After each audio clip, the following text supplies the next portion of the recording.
Welcome back to my channel. So എനിക്ക് കുറേ DMs and all കുറേ വരാൻ തുടങ്ങി. ക്ലീ എങ്ങനെ പ്രിപ്പയർ ചെയ്യും, ചേച്ചി +2ലാണ്, എന്ത് ചെയ്യണമെന്ന് അറിയില്ല, റിപ്പീറ്റിന് പോകണോ, അങ്ങനെയാ ഇങ്ങനെ കുറേ എനിക്ക് മെസ്സേജസ് ഇൻസ്റ്റഗ്രാമിൽ വരുന്നുണ്ട്. And if you have any doubt about this KLEE, നിങ്ങൾക്കും എനിക്ക് മെസ്സേജ് അയക്കാവുന്നതാണ്. ഞാൻ റിപ്ലൈ തരും. ഞാൻ റിപ്ലൈ കൊടുത്ത ഒരുപാട് പേരുണ്ട്. അങ്ങനെ റിപ്ലൈ ഒന്നും കൊടുക്കാതിരിക്കില്ല. കാര്യം എൻ്റെ സ്റ്റോറീസ് അറിയാവുന്നവർക്കറിയാം, ഞാൻ ഇതിലൂടെ ഗോ ത്രൂ ചെയ്ത ഒരാളായിരുന്നു. ഒരു റിപ്ലൈക്ക് വേണ്ടി ഞാൻ ഇങ്ങനെ കെഞ്ചി നിന്ന സമയങ്ങളുണ്ട്. So I know that pain. So നിങ്ങൾ എനിക്ക് മെസ്സേജ് അയച്ചാൽ മതി, ഞാൻ നിങ്ങൾക്ക് റിപ്ലൈ തരുന്നതായിരിക്കും ഇഫ് എന്തെങ്കിലും ഗാഢമായ സംശയങ്ങളുണ്ടെങ്കിൽ. സോ നമുക്ക് വീഡിയോയിലേക്ക് പോവാം. So the video is how to start preparation for KLEE entrance examination 2025. അതിനു മുന്നേ നിങ്ങൾ ക്ലീ എന്താണെന്ന് മനസ്സിലാക്കണം. ക്ലീ എന്താണ്? വാട്ട് ഈസ് ക്ലീ? ക്ലീ എന്ന് പറഞ്ഞു കഴിഞ്ഞാൽ കേരള ലോ എൻട്രൻസ് എക്സാമിനേഷൻ. അതായത് ഈ എൻട്രൻസ് എഴുതുന്നതിലൂടെ നമുക്ക് സെൽഫ് ഫിനാൻസിങ്ങിലും അതേപോലെ തന്നെ 4 ഗവൺമെന്റ് ലോ കോളേജ്, അതായത് തൃശ്ശൂർ, ട്രിവാൻഡ്രം, കോഴിക്കോട് ആൻഡ് എറണാകുളം, ഇത്രയെടുത്ത് നമുക്ക് അഡ്മിഷൻ മെറിറ്റിൽ കിട്ടാൻ വേണ്ടിയിട്ടാണ് നമ്മൾ ഈ ക്ലീ എൻട്രൻസ് എക്സാമിനേഷൻ എഴുതുന്നത്. ലോ കോളേജുകൾ എത്ര ഉണ്ടെന്നുള്ളതിനൊക്കെ പറ്റിയിട്ട് നമ്മൾ വേറൊരു വീഡിയോയിൽ ചെയ്യുന്നതായിരിക്കും. അവിടുത്തെ കോഴ്സ്, അവിടുത്തെ സീറ്റ് എല്ലാം പറഞ്ഞുകൊണ്ട് അതവിടെ നിൽക്കട്ടെ. ഫസ്റ്റ് നമുക്ക് ബേസിക് ആയിട്ടുള്ള കാര്യങ്ങൾ മനസ്സിലാക്കാം. ക്ലീ എൻട്രൻസ് എക്സാമിനേഷൻ ഒരു ആവറേജ് സ്റ്റുഡൻറ്റിന് പറ്റുമോ ചേച്ചി എന്ന് ചോദിക്കുന്ന ആളുകളോട്, ചോദിച്ചവരുണ്ട്, അവർക്ക് വേണ്ടിയിട്ടാണ് ഞാനിത് പറയുന്നത്. ഉറപ്പായിട്ടും പറ്റും. പക്ഷെ നമുക്ക് അതിന് കൺസിസ്റ്റൻ്റ് ആയിട്ടുള്ള പഠിത്തവും അതേപോലെ ഡെഡിക്കേഷനും ഒക്കെ ആവശ്യമാണ്. ചുമ്മാ ഞാൻ ആവറേജ് സ്റ്റുഡൻ്റ് ആണ്, ഞാൻ ക്ലീ എഴുതി ക്രാക്ക് ചെയ്യും എന്നെനിക്ക് പറയാൻ പറ്റില്ല. നമുക്ക് മസ്റ്റായിട്ടും നമ്മൾ അതിലൊരു ഇൻട്രസ്റ്റ് കാണിക്കണം. നമ്മൾ സമയം സിസ്റ്റമാറ്റിക് ആയിട്ട് പഠിച്ചാൽ നിങ്ങൾക്ക് നല്ലൊരു റാങ്ക്, അതായത് ഒരു 300-നകത്ത് റാങ്ക് നിങ്ങൾക്ക് വരുവാണെന്നുണ്ടെങ്കിൽ ഉറപ്പായിട്ടും നല്ല 4 ലോ കോളേജിൽ ഏതെങ്കിലും ഒരിടത്തെങ്കിലും നിങ്ങൾക്ക് പഠിക്കാൻ പറ്റും. സോ ഈ ലോ കോളേജ് ഗവൺമെന്റിൽ പഠിക്കുന്നതും ഈ ലോ കോളേജ് സെൽഫിൽ പഠിക്കുന്നതും മെറിറ്റിൽ തന്നെയാണ്. നമ്മൾ ക്ലീ എഴുതി ക്രാക്ക് ചെയ്ത് നല്ല റാങ്കിൽ വരുവാണ്, അതിൻ്റെ അടിസ്ഥാനത്തിലാണ് നമുക്ക് LLBക്ക് അഡ്മിഷൻ കിട്ടുന്നതെങ്കിൽ ഉറപ്പായിട്ടും നമ്മൾ മെറിറ്റ് സീറ്റിൽ തന്നെയാണ്. ഗവൺമെന്റ് ലോ കോളേജുകളിൽ നമുക്ക് ഒരിക്കലും മാനേജ്മെന്റിൽ പൈസ കൊടുത്ത് സീറ്റ് കിട്ടത്തില്ല. അതിനുവേണ്ടി ക്ലീ തന്നെ പ്രിപ്പയർ ചെയ്യണം, അതേപോലെ ക്ലീ ക്രാക്ക് ചെയ്യണം. അതുപോലെ തന്നെ നമുക്ക് റാങ്ക് ഒരു 500-നകത്തെങ്കിലും വരണം. പിന്നെ കാറ്റഗറി വൈസിൽ, അതായത് SC ST, ജനറൽ, ഈഴവ, മുസ്ലിം എന്നൊക്കെ പറഞ്ഞിട്ട് കുറച്ച് കാറ്റഗറീസ് ഉണ്ട്. അതിനൊക്കെ വേറെ വേറെ ലാസ്റ്റ് റാങ്ക് എന്ന് പറയുന്നത് ഡിഫറെൻ്റ് ആയിരിക്കും. സോ അതിനെയൊക്കെ പറ്റി നിങ്ങൾ ഇതൊന്നും കേട്ട് ഇപ്പോൾ തല പുകയ്ക്കേണ്ട, അതിനെയൊക്കെ പറ്റി നമ്മൾ വീഡിയോ ചെയ്യുന്നതായിരിക്കും. സോ നമ്മുടെ ക്ലീ 2025 ക്ലീൻ്റെ സീരീസ് ആയിട്ട് ഇവിടെ സ്റ്റാർട്ട് ചെയ്യാണ്. ഓക്കെ, നമുക്ക് ക്ലീ 2 തരത്തിൽ തിരിക്കാം. ക്ലീ എന്ന് പറയുന്നത് 3 ഇയർ LLBക്കും 5 ഇയർ LLBക്കും വേണ്ടിയിട്ടാണ് ഉള്ളത്. ഈ 5 ഇയർ LLB എന്ന് പറയുമ്പോൾ ഇപ്പോൾ ഈ +2 ഒക്കെ പഠിക്കുന്ന പിള്ളേരില്ലേ, അവര് +2 കഴിഞ്ഞതിന് ശേഷം എഴുതുന്ന എൻട്രൻസ് എക്സാമിനേഷൻ ആണ് ക്ലീ 5 ഇയർ ഇന്റഗ്രേറ്റഡ് LLBക്ക് വേണ്ടിയിട്ടുള്ളത്. ഇനി നമ്മൾ ഈ ഡിഗ്രി ഒക്കെ കഴിഞ്ഞിട്ട് നിൽക്കുന്നവരാണെന്നുണ്ടെങ്കിൽ അവർക്ക് എഴുതാൻ പറ്റുന്നതാണ് 3 ഇയർ ഇന്റഗ്രേറ്റഡ് LLB എന്ന് പറഞ്ഞിട്ടുള്ളത്. സോ ഡിഗ്രി കഴിഞ്ഞവർക്ക് 3 വർഷവും +2 കഴിഞ്ഞവർക്ക് 5 വർഷമാണ്. ഈ 5 വർഷം എന്ന് പറയുമ്പോൾ അതിൽ നിങ്ങൾക്ക് ഒരു ഡിഗ്രി സബ്ജക്റ്റ് കൂടെ ഉണ്ടായിരിക്കും LLBയുടെ കൂടെ തന്നെ. അതായത് 3 ഡിഗ്രി സബ്ജക്റ്റുകളാണ് നമുക്ക് വരുന്നത്: BBA with LLB, BA with LLB and BCom with LLB. And 3 ഇയറിന് ലോ സബ്ജക്റ്റുകൾ മാത്രമേ ഉള്ളൂ. അവർ ഓൾറെഡി ഡിഗ്രി ഏതും പാസ്സായവരായിരിക്കാം. BBA, MBA, BCom, BA ഏത് വേണമെങ്കിലും പാസ്സായവരാണ് ഈ 3 ഇയർ LLBക്കാരെന്ന് പറയുന്നത്. സോ അവർക്ക് ഡിഗ്രി സബ്ജക്റ്റ് ഓൾറെഡി പഠിച്ചതായതുകൊണ്ട് അവർക്ക് ലോ സബ്ജക്റ്റുകൾ മാത്രമേ ഉള്ളൂ. കൂടുതലും ഞാൻ ഫോക്കസ് ചെയ്യുന്നത് 5 ഇയർ LLBക്കാണ്. കാര്യം ഞാൻ ഒരു 5 ഇയർ LLB സ്റ്റുഡൻ്റ് ആണ്. എന്നാലും 3 ഇയറിന് വേണ്ടിയിട്ടുള്ള ആവശ്യമായ കാര്യങ്ങൾ നമ്മുടെ ചാനലിലൂടെ നമ്മൾ പറയുന്നതായിരിക്കും. ക്ലീ ക്രാക്ക് ചെയ്യാൻ പറ്റിയിട്ടില്ലെങ്കിലും നമുക്ക് ക്യുസാറ്റ് പോലെയുള്ള എൻട്രൻസ് എക്സാമിനേഷൻസ് വരെ അവൈലബിൾ ആണ്. പിന്നെ ചില കോളേജുകൾ അവരുടേതായ രീതിയിൽ ക്ലീ അല്ലാണ്ട് അവരുടെ കോളേജിൽ തന്നെ എൻട്രൻസ് എക്സാമിനേഷൻസ് അഡ്മിഷന് വേണ്ടി നടത്തുന്നതായിട്ടും ഞാൻ അറിഞ്ഞിട്ടുണ്ട്. ഇനി ക്ലീ ക്ലീ ക്ലീ ക്ലീ എന്ന് പറയുന്നുണ്ടല്ലോ, ഈ ക്ലീ എന്ന് പറയുന്നത് ഒരു കമ്പ്യൂട്ടർ ബേസ്ഡ് എക്സാമിനേഷൻ ആണ്.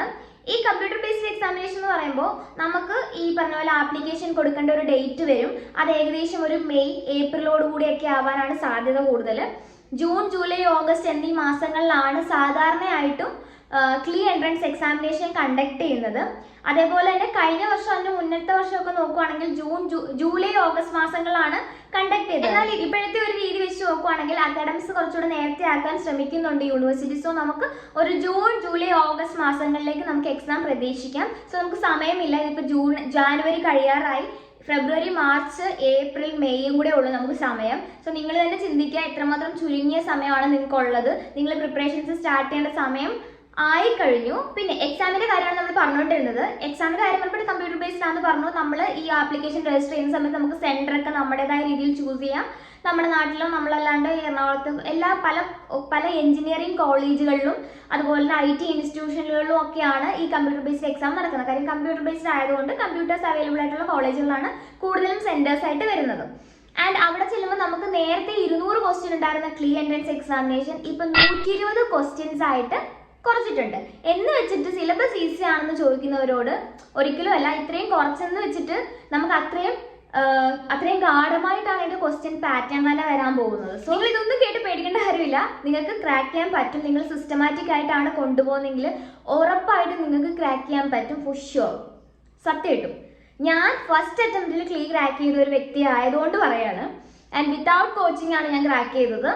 അപ്പം നല്ലതായിട്ട് പഠിക്കുകയാണെന്നുണ്ടെങ്കിൽ നിങ്ങൾക്ക് ഉറപ്പായിട്ടും പറ്റും. ഇനി ഒറ്റയ്ക്ക് പഠിക്കാൻ സാഹചര്യം ഒക്കുന്നില്ല, അല്ലെങ്കിൽ ഒറ്റയ്ക്ക് പഠിക്കാൻ പറ്റുന്നില്ല, അല്ലെങ്കിൽ അതിനറിയാത്ത ആളുകൾക്ക് കോച്ചിങ്ങുകളും അവൈലബിൾ ആണ്. ജോബ് സെക്യൂർ പോലെയുള്ള ഒരുപാട് സ്ഥലത്തും ഒരുപാട് കോച്ചിങ് സെന്ററുകൾ ഇപ്പോൾ അവൈലബിൾ ആണ് ക്ലീ എൻട്രൻസിന് വേണ്ടിയിട്ട്. പിന്നെ മെയിൻലി പറയാനാണെന്നുണ്ടെങ്കിൽ പിന്നെ നമ്മുടെ സിലബസിനെ പറ്റി പറയുകയാണെന്നുണ്ടെങ്കിൽ മറ്റൊരു വീഡിയോ നമ്മൾ ഇടുന്നതായിരിക്കും. സിലബസിനെ പറ്റിയിട്ടും മാർക്ക് ഡിസ്ട്രിബ്യൂഷൻ എങ്ങനെയാണ്, ഈ മൈനസ് മാർക്സ് എങ്ങനെയാണെന്നുള്ളതൊക്കെ പറ്റിയിട്ട് നമ്മളൊരു ചാനലിൽ വീഡിയോ എന്തായാലും ഇടും. അതിനുവേണ്ടി നിങ്ങൾ സബ്സ്ക്രൈബ് ചെയ്യാൻ മറക്കണ്ട. ആൻഡ് ഓൾസോ ഞാൻ പറയാണ്, നിങ്ങളിപ്പോൾ എനിക്ക് ഒരു മെസ്സേജ് വന്നായിരുന്നു കഴിഞ്ഞിടയ്ക്ക്. അതായത് ആ കുട്ടിക്ക് ഫസ്റ്റ് അറ്റംപ്റ്റിൽ ക്രാക്ക് ചെയ്യാൻ പറ്റിയില്ലെങ്കിൽ ക്ലീ റിപ്പീറ്റ് ചെയ്യുന്ന കാര്യം ഫ്രണ്ട്സിനോടൊക്കെ ചോദിച്ചപ്പോൾ മണ്ടത്തരമാണ് ക്ലീ റിപ്പീറ്റ് ചെയ്യുന്നത്. ആരെങ്കിലും ക്ലീ ഒക്കെ റിപ്പീറ്റ് ചെയ്യുമോ? ക്ലീ റിപ്പീറ്റ് ചെയ്യുന്നവരുണ്ട്. ക്ലീ റിപ്പീറ്റ് ചെയ്യുന്നത് ഭയങ്കര തെറ്റാണ്, മണ്ടത്തരമാണെന്നൊക്കെ പറയുന്നത് എന്തുകൊണ്ടാണെന്ന് എനിക്ക് മനസ്സിലാവുന്നില്ല. നമ്മൾ നീറ്റ് പോലെയുള്ള എക്സാം, ക്ലാറ്റ് പോലെയുള്ള എക്സാമുകൾക്ക് മാത്രമാണ് റിപ്പീറ്റേഴ്സ് ഉള്ളതെന്നൊന്നും കരുതരുത്. ശുദ്ധ മണ്ടത്തരമാണ് ആ തിങ്കിങ് എന്ന് പറയുന്നത്. നമുക്ക് ഫസ്റ്റ് അറ്റംപ്റ്റിൽ ഇപ്പോൾ ഒരു കുട്ടിക്ക് ചിലപ്പോൾ ഞാനിപ്പോൾ പഠിക്കുന്നത് സെൽഫ് ഫിനാൻസിങ്ങിലാണ്, പക്ഷെ മെറിറ്റ് സീറ്റാണ് എനിക്ക് കിട്ടിയേക്കുന്നത്. നമുക്ക് ഈ സ്കോളർഷിപ്പും കാര്യങ്ങളും ഒക്കെ എല്ലാ കാറ്റഗറിക്കാർക്കും കിട്ടണമെന്നില്ല. ഓൾമോസ്റ്റ് എല്ലാവർക്കും കാറ്റഗറി വൈസിൽ സ്കോളർഷിപ്പുകൾ കിട്ടുന്നവരുണ്ട്. ആൻഡ് ചിലവർ 20,000 എന്തോ ഒക്കെ ഉള്ളൂ ഇയർലി നമ്മൾ കൊടുക്കേണ്ട, 30 വരുന്നുള്ളൂ. സോ അപ്പോൾ അത് നമ്മൾ ഓർത്ത് പറ്റണം. അതാണ് നമ്മൾ മെറിറ്റ് സീറ്റിൽ കിട്ടുന്നതിൻ്റെ ഗുണം.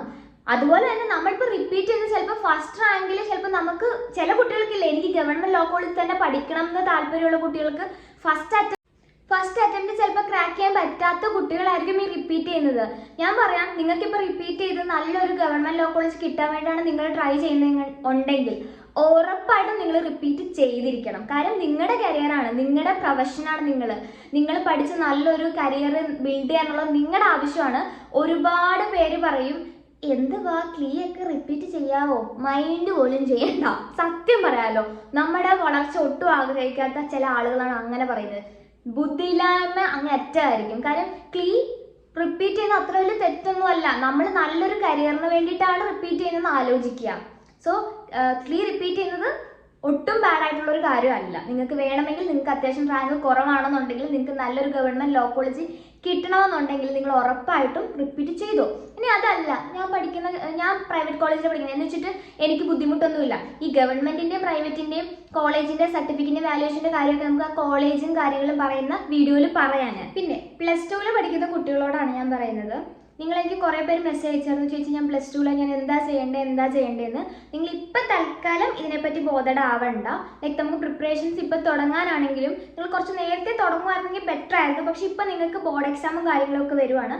നിങ്ങൾ ജസ്റ്റ് അതിൽ മാത്രം കോൺസെൻട്രേറ്റ് ചെയ്യുക. നന്നായിട്ട് +2 എക്സാം നന്നായിട്ട് പാസ്സായതിന് ശേഷം നെക്സ്റ്റ് ഡേ അല്ലെങ്കിൽ അതിൻ്റെ നെക്സ്റ്റ് ഡേ തൊട്ട് നമുക്ക് ഇതിൻ്റെ ടൈം ടേബിൾ പ്രകാരം ക്ലീ പഠിക്കേണ്ടതൊക്കെ ഞാൻ പറഞ്ഞുതരാം. ബുക്ക് റെഫർ ചെയ്യേണ്ട പറഞ്ഞുതരാം. കോച്ചിങ് സെൻറ്ററിൽ പോകേണ്ടവർക്ക് അത് പറഞ്ഞുതരാം. ഇനി അതല്ല തന്നെ പഠിക്കാൻ ആഗ്രഹമെങ്കിൽ അതൊക്കെ നമുക്ക് പറയാം. തന്നെ പഠിച്ചായാലും നമുക്ക് പാസ്സാവാൻ പറ്റും, അല്ലെങ്കിൽ നല്ലൊരു റാങ്ക് കൈവരിക്കാൻ എന്തായാലും പറ്റും. സോ അതുകൊണ്ട് നിങ്ങൾ ടെൻഷൻ ആവണ്ട. ഇപ്പം നിങ്ങൾ ജസ്റ്റ് നിങ്ങളുടെ ബോർഡ് എക്സാം കോൺസെൻട്രേറ്റ് ചെയ്യാം. ആൻഡ് ക്ലീ നമുക്ക് ആഫ്റ്റർ ദാറ്റ് നമുക്ക് ചിന്തിക്കാം, നമുക്ക് അതിന് വേണ്ടിയിട്ട് പഠിക്കാം. ഓക്കെ, കൺസിസ്റ്റൻസി ആയിരിക്കും നമ്മുടെ മെയിൻ. നമ്മൾക്ക് നന്നായിട്ട് പഠിക്കുകയാണെങ്കിൽ നമുക്ക് ക്രാക്ക് ചെയ്യാൻ എന്തായാലും പറ്റും. സോ അതോർത്ത് നിങ്ങൾ വിഷമിക്കേണ്ട. സോ നമ്മുടെ നെക്സ്റ്റ് വീഡിയോയിൽ നമുക്ക് ടൈം ടേബിളും കാര്യങ്ങളും സിലബസും കോളേജും ഒക്കെ നമുക്ക് പറയാം. ആഫ്റ്റർ ദാറ്റ് നമ്മളൊരു Q&A പറയുന്നുണ്ട്. ഇതെല്ലാം കഴിഞ്ഞ ശേഷം ഞാൻ കമ്മ്യൂണിറ്റി പോസ്റ്റിലൊരു പോസ്റ്റ് ഇടാം. അതിൽ നിങ്ങൾക്ക് എന്ത് സംശയം ക്ലീൻ്റെ അടിസ്ഥാനത്തിൽ വന്നാലും ചോദിക്കാം. ഈ സീരീസ് കഴിയുമ്പോൾ നമ്മൾ എന്തായാലും ഒരു Q&Aയിലൂടെ ആ ക്വസ്റ്റ്യൻസിനുള്ള ആൻസർ പറയുന്നതായിരിക്കും. സോ ഇപ്പോൾ തൊട്ടേ നിങ്ങൾക്ക് ക്വസ്റ്റ്യൻസ് ഇട്ട് തുടങ്ങാം. ലാസ്റ്റ് നമ്മൾ അതിനുള്ള റിപ്ലൈ എന്തായാലും തരും. സോ അപ്പോൾ നിങ്ങൾ ഇപ്പോൾ ഒന്നും ഓർത്ത് വിഷമിക്കേണ്ട കാര്യമില്ല. എല്ലാം നമുക്ക് പരിഹാരം ഉണ്ടാക്കാം. ആൻഡ് എൻ്റെ മാത്രം ചാനൽ ഓർത്ത് റെഫർ ചെയ്യേണ്ട കാര്യമില്ല. നിങ്ങൾക്ക് മറ്റ് യൂട്യൂബ് ചാനലും ക്ലീനെ പറ്റിയിട്ടൊക്കെ പറയുന്നവരുണ്ട്. അതെല്ലാം കേട്ടതിന് ശേഷം ശരിയെന്ന് തോന്നുന്നത് നിങ്ങൾക്ക് ചിന്തിച്ചും കണ്ടും ചെയ്യാവുന്നതാണ്. ആൻഡ് അപ്പോൾ അത്രേ ഉള്ളൂ ഇന്നത്തെ വീഡിയോ. സബ്സ്ക്രൈബ് ചെയ്യാൻ മറക്കണ്ട. ലൈക്കും ഷെയറും നിങ്ങളുടെ ക്ലീ പ്രിപ്പയർ ചെയ്യുന്ന ഫ്രണ്ട്സിനൊക്കെ ഇത് ഷെയർ ചെയ്ത് കൊടുക്കുക. അപ്പോൾ ചേട്ടാ.